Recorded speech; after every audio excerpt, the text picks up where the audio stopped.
Every day, people go about their lives.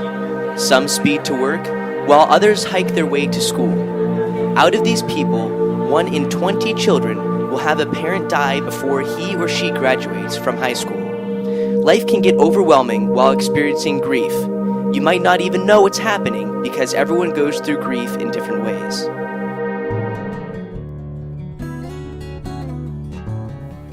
One way to aid your process of grieving is to attend the caring place.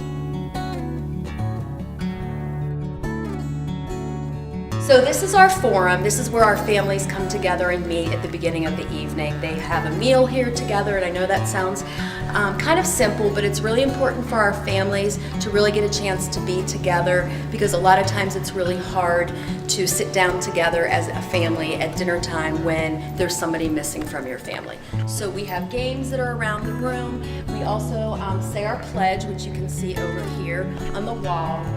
It's very simple words, but it becomes very meaningful to our families.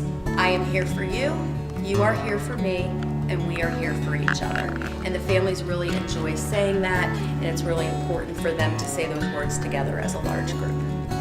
This is our tree of growth behind me, and you can't see real close up, but if you notice and look at the leaves, you would realize that all of our children's names that come through the caring place are recognized and honored by adding their names to the tree. So closer up, you would notice that there are families' names, children's names, all over the leaves.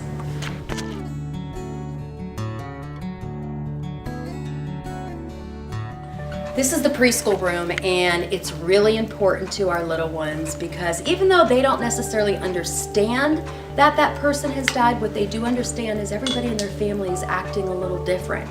And this gives them a chance to express their feelings through a lot of play.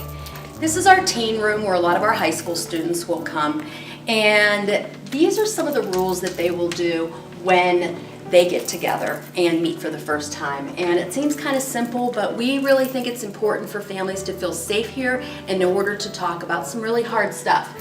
So some of the rules that they came up with in this room is confidentiality and I pass, which means that we're going to make sure everything in this room stays in this room and that we're never going to make anyone talk if they don't feel comfortable talking.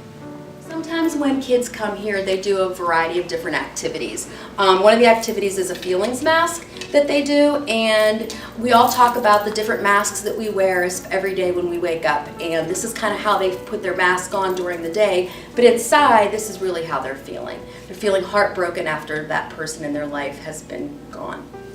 Another activity they do is a walk down memory lane where they can get a chance to write down all the different memories that they had of that person. And some of the memories are really good, sometimes the memories aren't so good, but it gives them a chance to really talk about those different memories in their lives.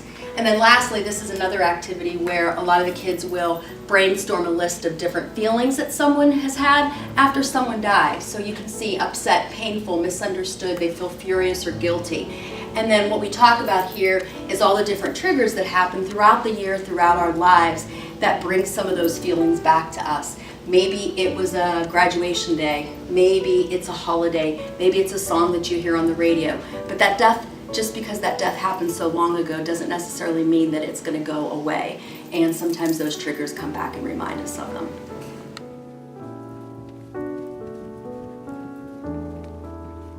This is our activities room. As you can see, there are lots of air hockey tables that are here for families to come up and enjoy.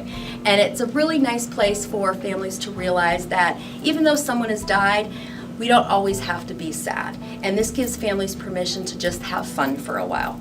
You'll also notice behind me that we have lots of quilts that the families make in memory of the person who died. And this is a family activity that they really enjoy, getting a chance to memorialize the person in their lives that have died.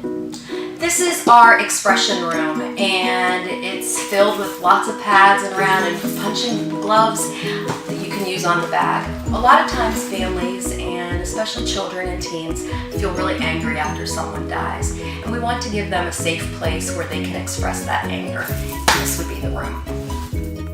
This year, Children's Grief Awareness Day is November 17th. It was created by the Highmark Caring Place in 2008 and has been commemorated every third Thursday in November.